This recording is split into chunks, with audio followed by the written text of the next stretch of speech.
Welcome back to the Hive Doctor, your beekeeping mentor. It's my job to take the guesswork out of beekeeping.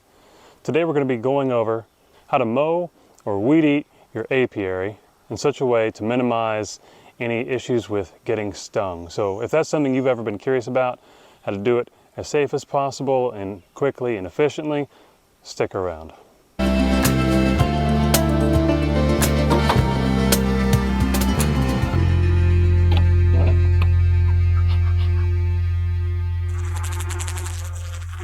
So today we're covering how to mow and maintain your apiary so that you've got a nice clean area. Some of the reasons that you may want to keep it mowed and maintained is A, you've got a bare fence like I do, and the taller the grass grows, wherever it touches the bottom of that fence, it will ground it out. And therefore you're going to lose power. So if a bear comes along, it's not going to shock him in the nose as powerfully as it could otherwise. So if you're running an electric fence, you want to keep the grass maintained and at a short level. Another reason is the taller the grass, the wetter it stays longer throughout the day. And small hive beetle, when they lay their eggs in the hive, eventually those eggs hatch and turn into larvae. The larvae crawl their way out of the hive and go into the ground to pupate. And after they're finished pupating, they emerge from the ground and they're full-grown hive beetles, and they fly right back into the hive. And hive beetle, they thrive very well in humid and moist environments.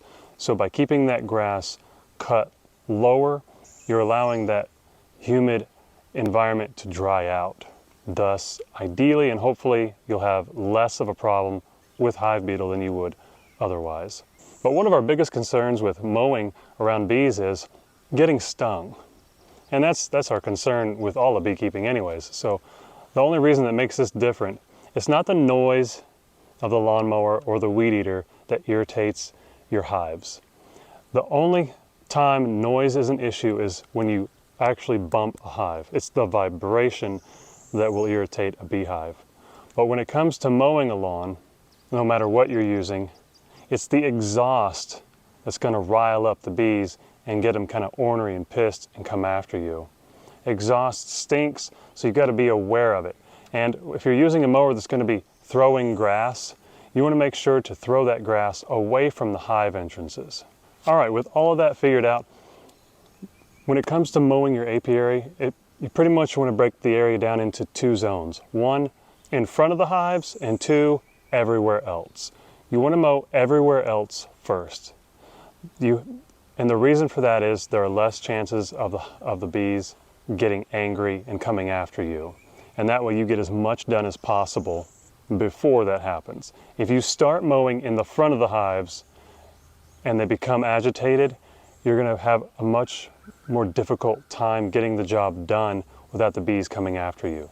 So there's two things we're going to do to minimize that. First off, we're going to light a smoker and smoke inside the hive entrance of each one of these hives. It's just to let them know we're coming.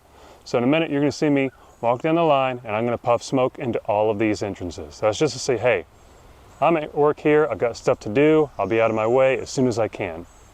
The second thing is, wear a suit according to your comfort level, which is a given for any time that you're doing bee work, but especially when you're mowing, because you can only go as fast as that mower can. You can do this with a push mower, as you see I'm about to do, a weed eater, or even a zero turn. Just be careful with a zero turn. Those things move so quickly that you could turn and bump a hive and knock it over. You don't want to do that, obviously, so take your time. Now today in my case, my bare fence, it's from Premier One fencing.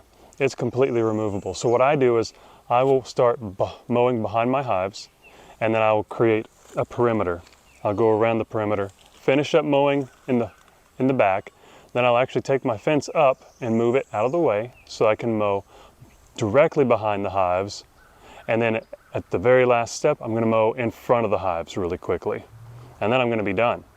And any time if a hive gets a little aggressive, I'm going to have my smoker lit. It's going to be sitting on one of these beehives. I'll be able to go and grab it, smoke the bees, all of them, one more time, get back to work, finish up my job, put the fence back in place, and be on my way, and disturb them as minimally as possible.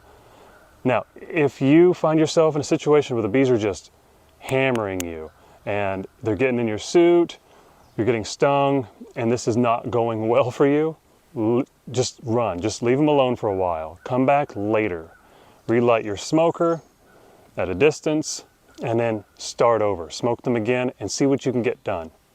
But don't freak out if you don't get it done all at once. All right, so here we go. I'm going to show you exactly how I do this. I'm plugging my electric power source to my fence, the lead, giving myself a way to come in. I'm just going to go down the line, start smoking inside the hives. You don't want to smoke across the hive entrances. That doesn't do anything except for let the bees outside of the hive know that you're coming. You want to get smoke in the hive.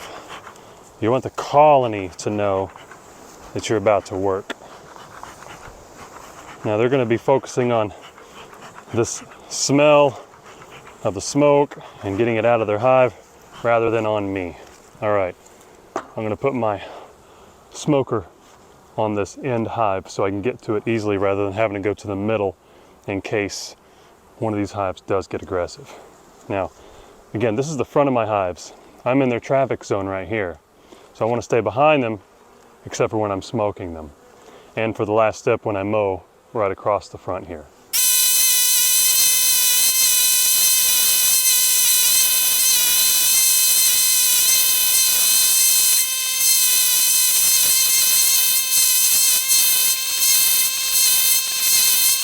Okay, so at this point, I've finished mowing behind my hives and on either side. Now I've got a lot of room up front, and I'm going to start furthest away from the hives and work my way towards them till I get to the fence, at which point I'll smoke them again, take the fence down, and keep going. But the reason I create such a large perimeter to keep mowed around my bees is all of my bees are on someone else's land, and I agreed to maintain a certain amount of that. So I want to mow far enough away to where they can still mow the rest of it, but not have to get uncomfortably close to the bees, because most of them are not going to be used to getting that close to beehives. And the last thing I want is for my bees to become a problem.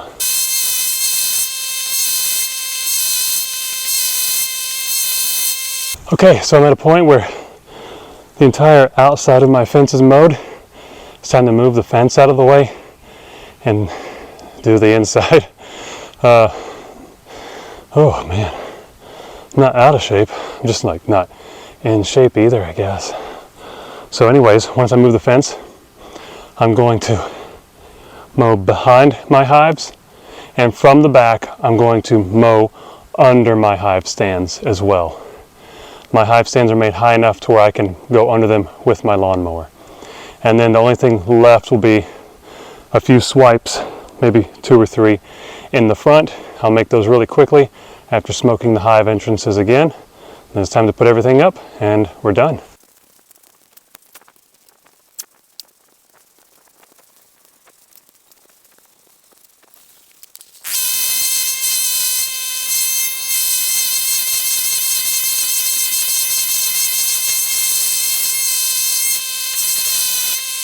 One more reason for mowing your yard is going to be during time of harvest.